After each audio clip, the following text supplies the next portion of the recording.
Hey everyone, welcome to my channel. This is Titli and you are watching Titli P.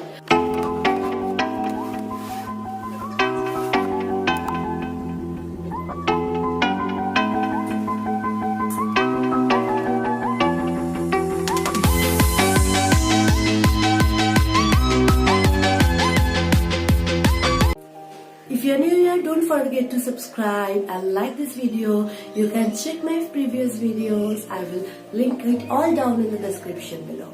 So I hope you all are doing good in this new year, and I have started with a 75 books challenge. Yes, last year it was 50 and I had to literally had to beg myself, please read. I had a huge reading blog for about a month and a half, and at the end I was literally rushing, and most of the review copies I couldn't really pour myself in. My TBR was growing and that was quite a problem for me initially, but now I think it's all good as I haven't taken any review copy this year so far. Now I have completed 2.5 books. I mean, the half one is going on. So yeah, I am uploading after quite a long break, and yes, I am not the very consistent person in the world, and sorry for that. But so I have read 2 books so far and the other is going on, that is Little Woman.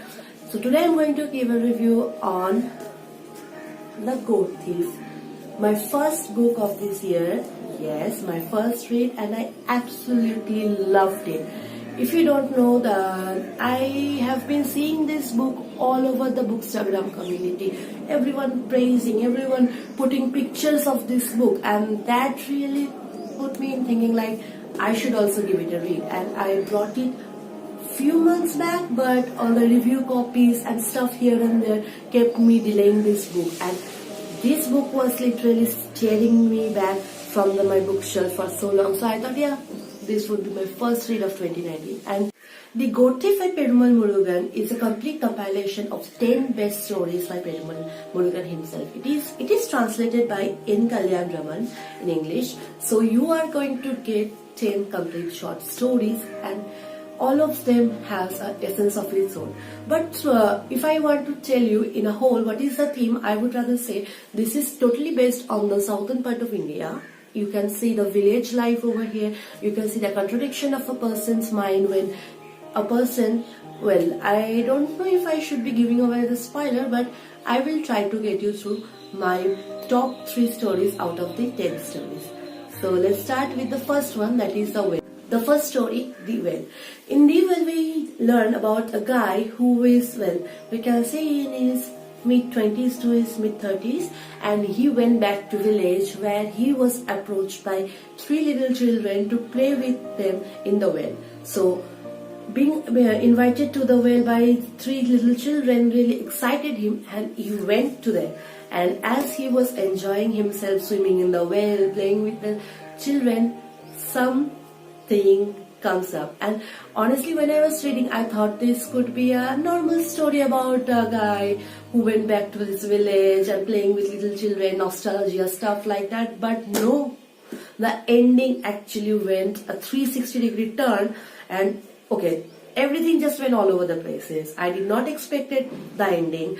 I did not expect it to be a not normal story. Rather, it went paranormally at the end, I would say.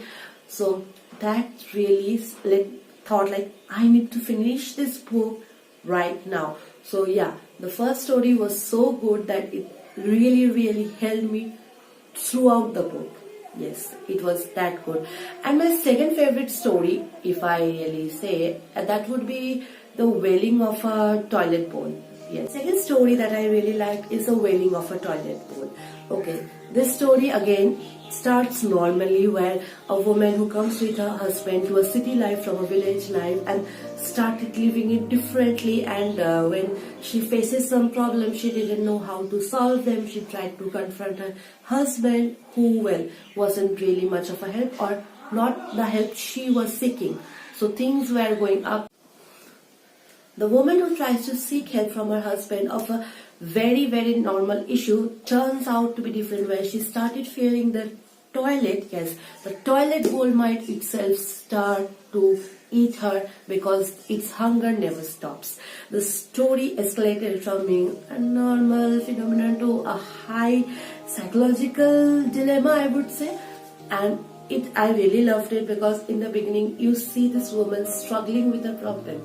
She was ashamed to go out and ask for help, where the other neighbors didn't really treat her properly because, well, they were in their own world. So stuffs like that comes up. The husband with whom she came to the city wasn't really much of a help. We can talk about the psychological fear of the woman who started growing a undeniably unexplainable fear towards the toilet bowl that it might gulp her. And through this the story goes on, and we came to a very unexpected ending to the story. As I said, as the first story, this one also very unexpected, and it went again all over the freaking places. So it was really unexpected, and ending, well, it was ambiguous, I would say. I really like this story. As I said, that this is one of my top 3 stories from this book. So you can absolutely guess how crazy this went that I have to put it in the list.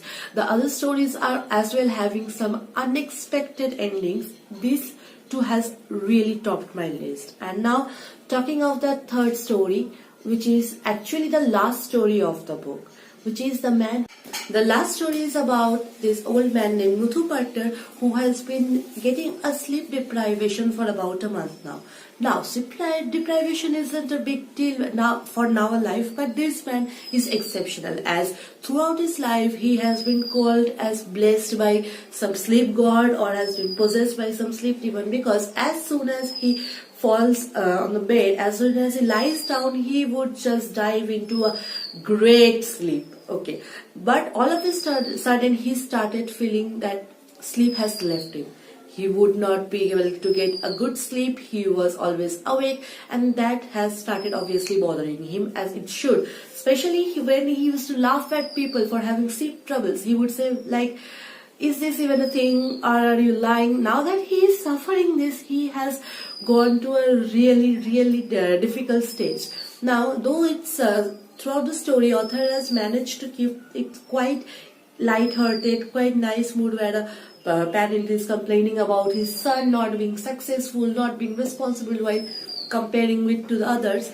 The real tea over here is at the ending, where you see why the reason this man has lost his sleep. This was really unexpected. I mean, in the beginning I was like, oh, must be something like age related, or he has some problem, but no, it was again something related to psychological problem he was facing, which he didn't actually understood. He was in denial of it, but as soon as he took some step, he did something crazy. His sleep came back, and he slept like a rigid corpse. Yeah, he slept like a wretched corpse as always, and that's when the story actually gets like 10 times better. I really love this kind of stories where you get a very subtle hint throughout the story, and in the ending they just blast a bomb. I mean, it's if you read this, you might feel like, it's a normal story. Okay, this happened, that's why he wasn't sleeping. But I am a sucker for psychological thrillers or anything related to psychology. Like this psychological dilemma in this book has been explored nicely. So I absolutely loved it for this. So I would say, if you are not into reading a big thick novel, I think you should pick this up, because this is divided into 10 short stories. So it doesn't matter if you read one story and keep this for a while and then pick up on the second story. So this book would be perfect. And if you also a lover of short stories, obviously get this one, because I really like to read short stories, because as I said, sometimes the big thick novels can be tiring and feel like the monotonity.